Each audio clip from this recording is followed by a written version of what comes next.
ಶ್ರೀ ರಾಘವೇಂದ್ರ ಸ್ವಾಮಿಗಳು ರಚಿಸಿದ ಕೃಷ್ಣ ಚಾರಿತ್ರ ಮಂಜರಿಯ ಕುರಿತಾದ ಅನೇಕ ಚಿಂತನೆಗಳನ್ನು ಕಾಣ್ತಾ ಇದ್ದೇವೆ.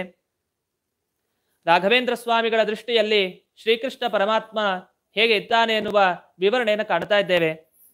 ಅದರಲ್ಲಿ 2ನೆಯ ಶ್ಲೋಕವನ್ನು ನೋಡ್ತಾ ಇದ್ವಿ. ಯೋ ಮಾತುರ್ಜೃಂಭಮಾಣೋ ಜಗದಿದಮಖಿಲಂ ದರ್ಶಯನ್ನಂಕರೂಢ ಅಂತ. ಅಂದ್ರೆ ಮಾತೃ ತಾಯಿಯ ತೊಡೆಯ ಮೇಲೆ ಕುಳಿತುಕೊಂಡು ಆ ಭಗವಂತ ತನ್ನ ತಾಯಿಯಾದ ಯಶೋದೆಗೆ ಏನನ್ನು ತೋರಿಸಿದ ಅಂದ್ರೆ ಅಖಿಲಂ ಜಗತ್, ಸಮಸ್ತ ಜಗತ್ತನ್ನ ತಾನು ತೋರಿಸಿದ ಯಶೋದೆಗೆ ಅಂತ ಇಲ್ಲಿ ಉಲ್ಲೇಖವನ್ನು ಮಾಡ್ತಾರೆ. ಮಾತು ಜೃಂಭಮಾಣ ಅಂತ ಅಲ್ಲಿ ಒಂದು ಸಂದರ್ಭದಲ್ಲಿ ತಾನು ಆಟವನ್ನ ಆಡ್ತಾ ಇರ್ತಾನೆ ಕೃಷ್ಣ ಎಲ್ಲ ಬಲರಾಮ ಮುಂತಾದವರ ಜೊತೆಗೆ. ಆ ಸಂದರ್ಭದಲ್ಲಿ ಕೃಷ್ಣ ಮಣ್ಣನ್ನು ತಿಂತಾನೆ. ಮಣ್ಣನ್ನು ತಿಂದಾಗ ಆಗ ಬಂದು ಎಲ್ಲ ತನ್ನ ಸ್ನೇಹಿತರು ಯಶೋದೆಗೆ ಬಂದು ಹೇಳ್ತಾರೆ ಮಣ್ಣನ್ನು ತಿಂದಿದ್ದಾನೆ ಅಂತ. ಆ ಸಂದರ್ಭದಲ್ಲಿ ಹೌದಾ ಅಂತ ಈ ರೀತಿ ಮಣ್ಣನ್ನು ತಿಂದಿದೆಯಾ ಅಂತ ಕೇಳಿದಾಗ, ಗರ್ಜಿಸಿದಾಗ ಆಗ ಕೃಷ್ಣ ತಾನು ಬಾಯನ್ನು ತೆರೀತಾನೆ. ಆಗ ಇಡೀ ಬ್ರಹ್ಮಾಂಡವನ್ನ ತೋರಿಸ್ತಾನೆ ಅಂತ. ಆದರೆ 2 ಬಾರಿ ವಿಶ್ವರೂಪ ದರ್ಶನ ಯಶೋಧಾದೇವಿಗೆ ಆಗಿದೆ. ಅದರಲ್ಲಿ ಒಂದು ಈ ಮಣ್ಣನ್ನು ತಿಂದಾಗ, ಇನ್ನೊಂದು ಸಂದರ್ಭದಲ್ಲಿ ತೊಡೆಯ ಮೇಲೆ ಕೂತಿದ್ದಾಗ ಒಮ್ಮೆ ವಿಶ್ವರೂಪ ದರ್ಶನ ಆ ಕೃಷ್ಣ ಪರಮಾತ್ಮ ಕೊಟ್ಟಿದ್ದಿದೆ. ಇಲ್ಲಿ ಮಾತು ಜೃಂಭಮಾಣ ಜಗದಿದಮಖಿಲಂ ದರ್ಶಯನ್ ಅಂಕರೂಢ ಅಂತ. ಅಂದ್ರೆ ತೊಡೆ ಮೇಲೆ ಕೂತಿದ್ದಾಗ ಇಡೀ ಜಗತ್ತನ್ನ ತನ್ನ ಬಾಯಲ್ಲಿ ತೋರಿಸಿದಾನೆ ಕೃಷ್ಣ. ಯಾಕೆ ಈ ರೀತಿ ತೋರಿಸಿದ ಯಶೋದೆಗೆ ಅಂತಂದ್ರೆ, ಆ ಯಶೋದೆ ಅಷ್ಟು ಭಕ್ತಿ ಭಾವದಿಂದ ಆ ಕೃಷ್ಣನನ್ನ ಸೇವಿಸಿದ್ಲು. ಯದ್ಯಪಿ ಭಕ್ತಿ ಬರಲಿಕ್ಕೆ ಸಾಧ್ಯ ಇಲ್ಲ, ಯಾಕೆಂದ್ರೆ ಭಗವಂತ ಅನ್ನುವ ಜ್ಞಾನ ಯಶೋದೆಗೆ ಇರಲಿಲ್ಲ. ಆದ್ರೆ ಆ ಸ್ನೇಹವೇ, ಆ ಮಗನ ಮೇಲೆ ಇದ್ದ ಸ್ನೇಹವೇ ಭಕ್ತಿ ರೂಪದ ತರಹ ಅಷ್ಟು ಸ್ನೇಹಮಯವಾಗಿತ್ತು ಆ ಯಶೋದೆಗೆ. ಹಾಗಾಗಿ ಆ ಸ್ನೇಹವೂ ಒಂದು ರೀತಿಯಲ್ಲಿ ಭಕ್ತಿಯನ್ನ ಮಾಡಿದ ಹಾಗೆ. ಅಂತಹ ಭಕ್ತಿಯನ್ನು ಮಾಡಿದ್ದರಿಂದ ಆ ಯಶೋಧಾದೇವಿ ಏನನ್ನ ಪಡೆದುಕೊಂಡ್ಲು ಆ ಕೃಷ್ಣನಿಂದ ಅಂದ್ರೆ ಇಡೀ ಜಗತ್ತನ್ನೇ ತಾನು ನೋಡುವಂತಾಯಿತು. ಆ ಜಗತ್ತನ್ನ ನೋಡೋದಷ್ಟೇ ಅಲ್ಲ, ಆ ಜಗತ್ತಿನಲ್ಲಿ ತನ್ನನ್ನ ತಾನೇ ನೋಡ್ತಾ ಇದ್ದಾಳೆ. ಕೃಷ್ಣನ ಎತ್ಕೊಂಡಿರೋ ದೃಶ್ಯವನ್ನು ಕೂಡ ಅಲ್ಲಿ ಯಶೋದೆ ಕಾಣ್ತಾ ಇದ್ದಾಳೆ. ಇಂತಹ ಒಂದು ಅದ್ಭುತವಾದ ದೃಶ್ಯವನ್ನ ಪರಮಾತ್ಮ ಕೊಟ್ಟ. ಇದರಿಂದ ನಾವು ತಿಳಿಬೇಕಾಗಿದ್ದೇನು ಅಂತಂದ್ರೆ, ಯಶೋದೆಯ ತರಹ ನಿರ್ಮಲವಾದ ಮನಸ್ಸಿನಿಂದ ಭಗವಂತನನ್ನು ನಾವು ಸೇವಿಸ್ತೀವಿ ಅಂತಾದ್ರೆ ಆಗ ಭಗವಂತನೂ ಕೂಡ ನಮಗೂ ಹೇಗೆ ಯಶೋದೆಗೆ ಇಡೀ ಜಗತ್ತನ್ನ ತೋರಿಸಿದ್ನೋ ಅವತ್ತಿನ ದಿವಸ, ಅದೇ ರೀತಿ ನಾವು ಕೂಡ ಆ ಕೃಷ್ಣನನ್ನ ನಾವು ಮನಸಾರೆ ನಾವು ಭಕ್ತಿಯಿಂದ ಸೇವಿಸಿದ್ರೆ ನಮಗೂ ಕೂಡ ಆ ಯಶೋದೆಗೆ ತೋರಿಸಿದ ರೀತಿಯಲ್ಲಿ ನಮಗೂ ಇಡೀ ಜಗತ್ತನ್ನೇ ಆ ಕೃಷ್ಣ ಪರಮಾತ್ಮ ತೋರಿಸ್ತಾನೆ. ಮುಖ್ಯವಾಗಿ ಜಗತ್ತನ್ನು ತೋರಿಸೋದಿರ್ಲಿ, ನಮಗೆ ನಮ್ಮ ಆಂತರಿಕ ಜಗತ್ತು ಅಂದ್ರೆ ನಮ್ಮ ಬಗ್ಗೆ ನಮಗೆ ಸರಿಯಾದ ತಿಳುವಳಿಕೆ ಇಲ್ಲ, ಅದೇ ಒಂದು ದೊಡ್ಡ ಜಗತ್ತು. ಅಂತಹ ದೊಡ್ಡ ಅಜ್ಞಾನಮಯವಾದ ಜಗತ್ತನ್ನ ತೋರಿಸಿ ಅದಲ್ಲ ನಿಜವಾದ ಜಗತ್ತು ಬೇರೆ ಇದೆ ಅಂತ ನಮ್ಮ ಸ್ವರೂಪಾನಂದ ಅನುಭವಿಸುವ ರೀತಿಯಲ್ಲಿ ಒಂದು ದೊಡ್ಡ ಜಗತ್ತನ್ನೇ ಕೃಷ್ಣ ಪರಮಾತ್ಮ ನಮಗೆ ಆ ಕೃಷ್ಣನನ್ನ ಈ ರೀತಿ ಯಶೋದೆಯ ರೀತಿಯಲ್ಲಿ ನಾವು ಸೇವಿಸಿದರೆ ಖಂಡಿತವಾಗಿ ಕೃಷ್ಣ ಪರಮಾತ್ಮ ತೋರಿಸ್ತಾನೆ ಎನ್ನುವ ಒಂದು ಚಿಂತನೆ ಈ ಕಥೆಯ ಹಿಂದೆ ಇದೆ. ಅದನ್ನು ಅನುಸಂಧಾನ ಮಾಡಿಕೊಂಡು ನಾವು ಈ ಭಾಗವನ್ನ ನೋಡಬೇಕು. ಇನ್ನೊಂದು ಆಶ್ಚರ್ಯದ ಸಂಗತಿ ನೋಡಿ, ಯಶೋದೆಯಂತಹ ಸೌಭಾಗ್ಯವನ್ನು ಪಡೆದಿದ್ಲು. ಅಂಕರೂಢ ಅಂತ ಭಗವಂತ ಸಾಕ್ಷಾತ್ತಾಗಿ ಆ ಯಶೋದೆಯ ತೊಡೆಯ ಮೇಲೆ ಮಲಗಿದ್ದಾನೆ. ನಾವು ಹೇಳೋದುಂಟು, ಪ್ರಾಣದೇವರು ಲಕ್ಷ್ಮೀದೇವಿ ಎಲ್ಲಿರ್ತಾರೆ ಅಂತಂದ್ರೆ ಭಗವಂತನ ಎಡೆ ತೊಡೆ ಮೇಲೆ ಲಕ್ಷ್ಮೀದೇವಿ, ಬಲ ತೊಡೆ ಮೇಲೆ ಪ್ರಾಣದೇವರು ಕುಳಿತಿರ್ತಾರೆ ಅಂತ.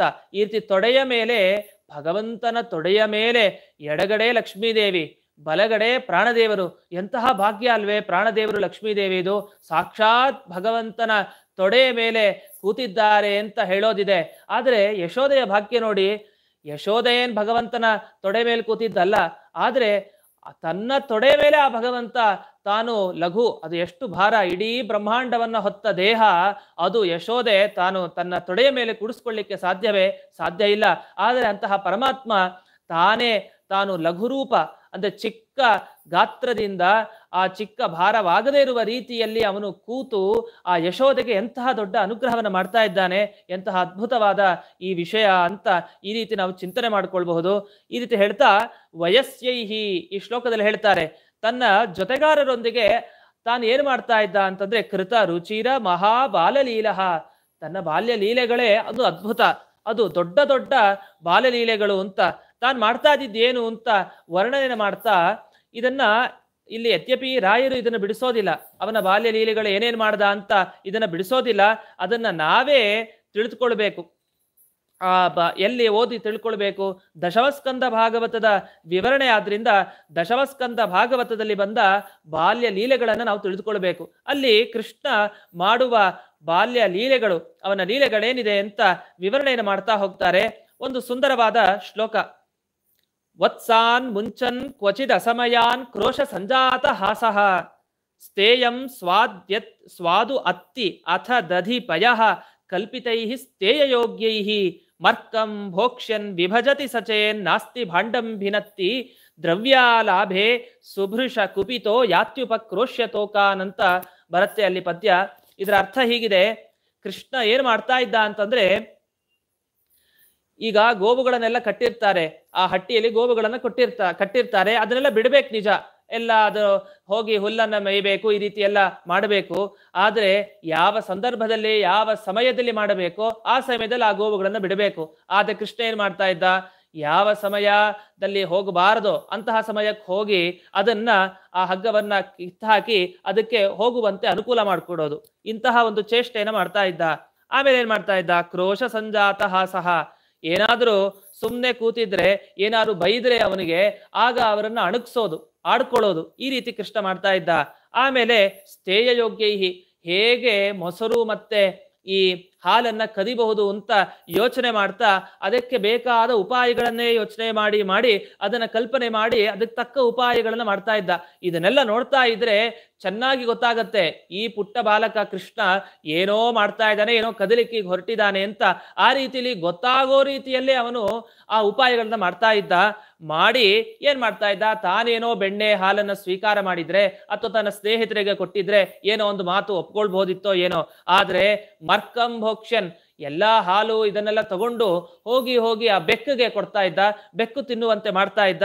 ಏನಾರು ತನಗ್ ಸಿಗ್ಲಿಲ್ಲ, ಏನೂ ಆಗ್ಲಿಲ್ಲ ಅಂತಂದ್ರೆ ಕೊನೆಗೆ ಯಾರು ಓಡಿ ಬಂದ್ರೆ ಇನ್ನೇನು ಹಿಡಿದುಕೊಳ್ಬೇಕು ಇವನ್ನ, ಅಂತಹ ಸಂದರ್ಭದಲ್ಲಿ ಏನ್ ಮಾಡ್ತಾ ಇದ್ದ, ಕೊನೆಗೆ ಒಂದು ಕಲ್ಲನ್ನ ಹಾಕಿ ಏನೋ ಮಾಡಿ ಅದಕ್ಕೆ ಹೊಡೆದು ಹೊಟ್ಟೋಗ್ತಾ ಇದ್ದ. ಕೊನೆಗೆ ಯಾರಿಗೂ ಉಪಯೋಗ ಇಲ್ಲ, ಆ ಬೆಣ್ಣೆ ಹಾಲು ಯಾರಿಗೂ ಉಪಯುಕ್ತ ಆಗ್ತಾ ಇರ್ಲಿಲ್ಲ. ಈ ರೀತಿ ಒಂದು ಚೇಷ್ಟೆಯನ್ನು ಮಾಡ್ತಾ ಇದ್ದ. ಈ ರೀತಿ ಎಲ್ಲ ಆಗದೆ ಇದ್ರೆ, ಒಂದು ವೇಳೆ ಬೆಣ್ಣೆ ಇರುವಂತಹ ಪಾತ್ರೆ, ಹಾಲಿರುವ ಪಾತ್ರೆ ಇದನ್ನ ಹೊಡಿಲಿಕ್ಕೆ ಆಗ್ಲಿಲ್ಲ ಅಂತಾದ್ರೆ ಕೊನೆಗೆ ಅವರಲ್ಲಿದ್ದ ಚಿಕ್ಕ ಮಕ್ಕಳು ಯಾರಿದ್ರೆ ಅವರಿಗೆ ಹೋಗಿ ಕಾಡಿಸಿ ಅವರಿಗೆ ಚೇಷ್ಟೆ ಮಾಡಿ ಅವರಿಗೆ ತೊಂದರೆ ಮಾಡಿ ಓಡಿ ಬರೋದು. ಈ ರೀತಿ ಈ ಕೃಷ್ಣ ಪರಮಾತ್ಮ ಚೇಷ್ಟೆಯನ್ನು ಮಾಡ್ತಾ ಇದ್ದ ಅಂತ ಈ ರೀತಿ ಭಾಗವತ ದಶಮಸ್ಕಂದದಲ್ಲಿ ವರ್ಣನೆ ಇದೆ. ಇಷ್ಟಕ್ಕೆ ನಿಲ್ಲಿಲ್ಲ ಕೃಷ್ಣನ ಚೇಷ್ಟೆ ಅಂತೆ, ಮುಂದಕ್ಕೆ ಹೇಳ್ತಾರೆ. ಹಸ್ತಾಗ್ರಾಹ್ಯೇ ರಚಯತಿ ವಿಧಿಂ ಪೀಠಕೋಲು ಖಲಾದ್ಯೈಶ್ಚಿತ್ರಂ ಹ್ಯಂತರ್ ನಿಹಿತವಯುನೇ ಶಿಕ್ಯ ಭಾಂಡೇಶು ತದ್ವತ್ ಧ್ವಾಂತಾಗಾರೇ ಧೃತಮಣಿಗಣಂ ಸ್ವಾಂಗಮರ್ಥ ಪ್ರದೀಪಂ ಕಾಲೇ ಗೋಪ್ಯೋ ಯರ್ಹಿ ಗೃಹ ಕೃತ್ಯೇಶು ಸುವ್ಯಗ್ರಚಿತ್ತಾಹ ಅಂತ. ಗೋಪಿಕಾಸ್ತ್ರೀಯರು ಎಲ್ಲ ತಾವು ಅಡಿಗೆ ಅದು ಇದು ಅಂತ ಎಲ್ಲ ತಮ್ಮ ಮನೆ ಕೆಲಸಗಳಲ್ಲಿ ಶ್ರದ್ಧೆಯಿಂದ ಮುಳುಗಿದ್ರೆ ಈ ಕೃಷ್ಣ ಪರಮಾತ್ಮ ಏನ್ ಮಾಡ್ತಾ ಇದ್ದ, ಈ ರೀತಿ ಮಡಿಕೆ ಹೊಡೆಯೋದು, ಬೆಣ್ಣೆ ತೆಗೆಯೋದು, ಹಾಲು ಕದಿಯೋದು, ಮತ್ತೆ ಅದನ್ನ ಬೆಕ್ಕು ಕೊಡೋದು, ಈ ರೀತಿ ಎಲ್ಲ ಮಾಡೋದು. ಏನಾದ್ರೂ ಮೇಲಕ್ಕೆ ಕಟ್ಟಿದ್ರೆ ಒಂದು ತೂತು ಮಾಡೋದು, ಆ ರೀತಿ ಒಂದು ಕಲ್ಲನ್ನ ತಗೊಂಡು ಎಸೆಯೋದು, ಅದು ಹೋಗತ್ತೆ, ನಿರಂತರ ಸುರಿತಾ ಇರತ್ತೆ ಆ ಮಡಿಕೆಯಿಂದ, ಈ ರೀತಿ ಮಾಡೋದು. ಅಲ್ಲ, ಕೆಲವು ಸರಿ ಏನ್ ಮಾಡೋದ್ರು, ಈ ಗೋಪಿಕಾಸ್ತ್ರೀಯರು ಬುದ್ಧಿವಂತಿಕೆಯನ್ನು ಉಪಯೋಗಿಸಿದ್ರು. ಈ ಕೃಷ್ಣ ಹೀಗೆ ಬಂದು ತೊಂದರೆ ಮಾಡ್ತಾನಲ್ವಾ, ಅದಕ್ಕೋಸ್ಕರ ಏನ್ ಮಾಡ್ತಾನಂದ್ರು, ಕತ್ತಲೆ ಕೋಣೆಗೆ ಹೋಗಿ ಕತ್ತಲೆ ಕೋಣೆಯಲ್ಲಿ ಆ ಹಾಲು ಮತ್ತೆ ಈ ಮೊಸರಿನ ರಕ್ಷಣೆಯನ್ನು ಮಾಡ್ತಾ ಇದ್ರು, ಅಲ್ಲಿ ಇಡ್ತಾ ಇದ್ರು. ಈ ಕೃಷ್ಣ ಅಲ್ಲಿ ಹೋಗ್ಲಿಕ್ಕೆ ಸಾಧ್ಯ ಇಲ್ಲ, ಕತ್ತಲಲ್ವಾ, ಮಕ್ಕಳಿಗೆ ಭಯ ಅಂತ ಓಡ್ ಹೋಗ್ತಾರೆ ಅಂತ ಈ ರೀತಿ ಒಂದು ಉಪಾಯವನ್ನ ಗೋಪಿಕಾಸ್ತ್ರೀಯರೆಲ್ಲ ಮಾಡಿದ್ರಂತೆ. ಆದ್ರೆ ಕೃಷ್ಣ ಪರಮಾತ್ಮನಿಗೆ ಈ ಉಪಾಯ ಎಲ್ಲಿ, ಅದನ್ನೆಲ್ಲ ಭೇದಿಸ್ಲಿಕ್ಕೆ ಆರಾಮಾಗಿ ಅವನು ಭೇದಿಸ್ತಾನೆ. ಹೇಗ್ ಮಾಡ್ದ ಅಂತಂದ್ರೆ, ಆ ಸಂದರ್ಭದಲ್ಲಿ ಯಾವತ್ತು ಕತ್ತಲೆಯಲ್ಲಿ ಹೋಗ್ಬೇಕಾದ್ರೆ ನಾವೇನ್ ಮಾಡ್ತೀವಿ, ಏನೋ ಒಂದು ನಮ್ಮ ಮೈ ಮೇಲೆ ಒಂದು ಸರ ಇದ್ರೆ, ಒಂದು ಹೊಳೆಯುವಂತಹ ಸರ, ಅದರ ದೀಪ ಸಾಕು, ಅದನ್ನ ನೋಡಿ ನಾವು ಈ ವಸ್ತು ಇದೆ ಅಂತ ಗ್ರಹಣ ಮಾಡ್ಕೊಳ್ಬಹುದು. ಆದ್ರೆ ಕೃಷ್ಣ ಏನು ಸರ ಹಾಕೊಂಡಿರ್ಲಿಲ್ವಂತೆ.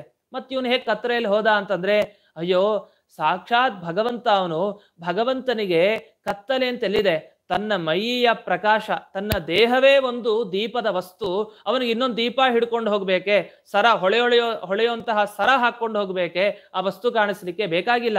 ತನ್ನ ಮೈಯ ದೇಹದ ಕಾಂತಿ ಏನಿದೆ, ಆ ಕಾಂತಿಯಿಂದಲೇ ಅವನು ಅಲ್ಲಿಗೆ ಪ್ರವೇಶ ಮಾಡಿ ಅದನ್ನೆಲ್ಲವನ್ನು ಕೂಡ ಅವನು ಕದಿತಾ ಇದ್ದ. ಈ ರೀತಿ ಗೋಪಿಕಾ ಸ್ತ್ರೀಯರು ಏನಾದರೂ ಉಪಾಯ ಮಾಡಿದರೂ ಕೂಡ ಅದಕ್ಕೆ ಈ ರೀತಿ ಅವನಿಗೆ ಅದಕ್ಕೆ ಸರಿಯಾಗಿ ಈ ರೀತಿ ಅವನು ಮಾಡಿ ತನ್ನ ಚೇಷ್ಟೆಯನ್ನು ತೋರಿಸ್ತಾ ಇದ್ದ ಅಂತ ಈ ರೀತಿ ಭಾಗವತದಲ್ಲಿ ವರ್ಣನೆ ಬರುತ್ತೆ. ಅಷ್ಟೇ ಅಲ್ಲದೆ ಇಷ್ಟಕ್ಕೆ ನಿಲ್ಲಿಲ್ಲ.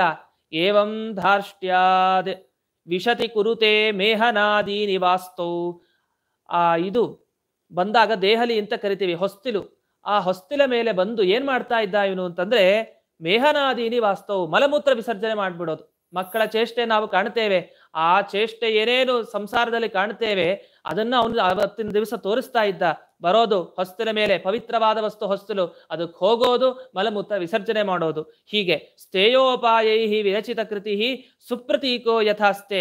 ಈ ರೀತಿ ಎಲ್ಲ ಮಾಡಿದಾಗ ಕೊನೆಗೆ ಏನ್ ಮಾಡ್ತಾ ಇದ್ರು ಅಂತಂದ್ರೆ ಕೊನೆಗೆ ನಕ್ಕಿ ಸುಮ್ನಾಗ್ಬಿಡ್ತಾ ಇದ್ರಂತೆ. ಅಯ್ಯೋ ಅಂತ ಹೇಳಿ, ಇಂತಹ ಮಗುನ್ ನೋಡಿ ಅಯ್ಯೋ ಅಂತ ಹೇಳಿ ನಕ್ಕಿ ಸುಮ್ನಾಗ್ತಾ ಇದ್ರಂತೆ. ಈ ರೀತಿ ಕೃಷ್ಣ ಅನೇಕ ಬಾಲ ಲೀಲೆಗಳನ್ನು ತೋರಿಸ್ತಾ ಇದ್ದ ಅಂತ.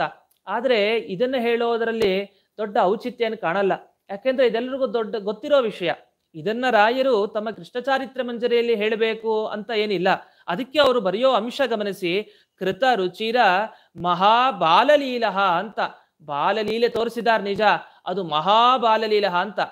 ಬಾಲ್ಯ ಲೀಲೆಗಳನ್ನು ತೋರಿಸೋದ್ರಲ್ಲಿ ದೊಡ್ಡ ದೊಡ್ಡ ಬಾಲ್ಯಲೀಲೆಗಳೇನಿದೆ? ಇಂಥ ಬಾಲ್ಯಲೀಲೆಗಳೆಲ್ಲ ಸಾಧಾರಣ ಎಲ್ಲರೂ ಮಾಡ್ತಾರಲ್ವಾ ಅಂತಂದ್ರೆ ಅಲ್ಲ, ಸ್ವಲ್ಪ ವ್ಯತ್ಯಾಸ ಇದೆ. ಕೃಷ್ಣನ ವಿಷಯದಲ್ಲಿ ಏನ್ ವ್ಯತ್ಯಾಸ ಇದೆ ಅಂತಂದ್ರೆ ಅದನ್ನ ಈ ಮಹಾಬಾಲಲೀಲಹ, ದೊಡ್ಡ ಬಾಲಲೀಲೆಯನ್ನ ಕೃಷ್ಣ ತೋರಿಸಿದ ಅಂತ ಹೇಳೋ ಮೂಲಕ ನಮಗೆ ರಾಯರು ಏನ್ ಸೂಚನೆ ಮಾಡ್ತಾ ಇದ್ದಾರೆ ಅಂದ್ರೆ ಆ ದಶಮಸ್ಕಂದ ಭಾಗವತದ ಒಂದು ಶ್ಲೋಕದ ಅನುಸಂಧಾನವನ್ನು ನಮಗೆ ತೋರಿಸ್ತಾ ಇದ್ದಾರೆ.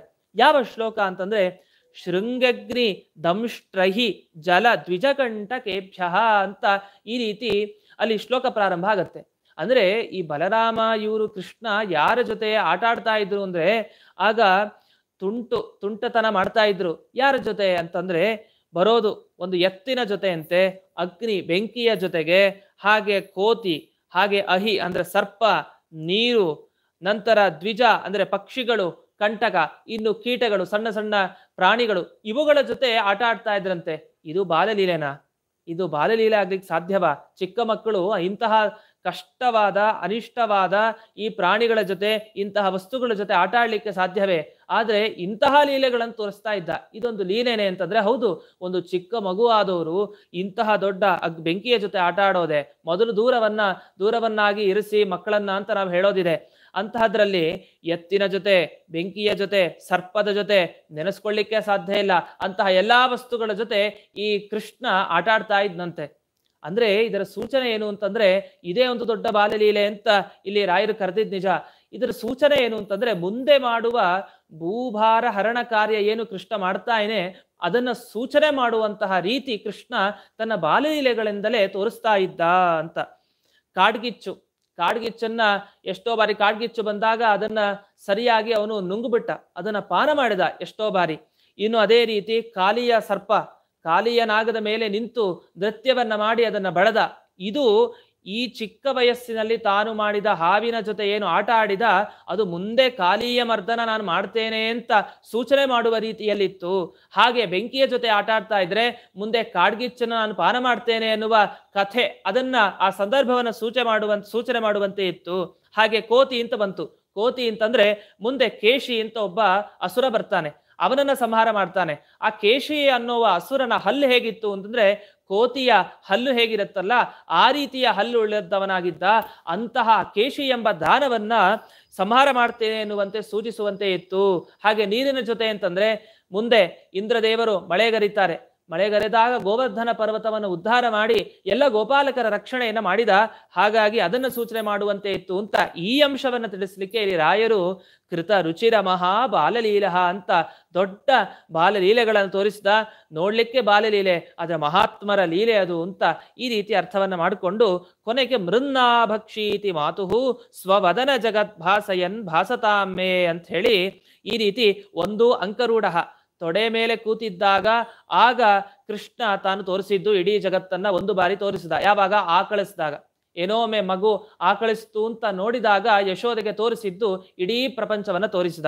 ಇನ್ನೊಮ್ಮೆ ಮಣ್ಣು ತಿಂದ ಅನ್ನುವ ಸಂದರ್ಭ ಬಂತು. ಎರಡೂ ಸಂದರ್ಭ ಅಂದ್ರೆ 2 ಬಾರಿ ವಿಶ್ವರೂಪ ದರ್ಶನ ಯಶೋಧಾದೇವಿಗೆ ಆಗಿದೆ ಅನ್ನುವ ಅಂಶವನ್ನು ತಿಳಿಸಲಿಕ್ಕೆ ಮೊದಲನೇ ಪಾದ ಕೊನೆಯ ಪಾದದಲ್ಲಿ ರಾಯರು ಇಲ್ಲಿ ಹೇಳಿದ್ದು ವಿಷಯ.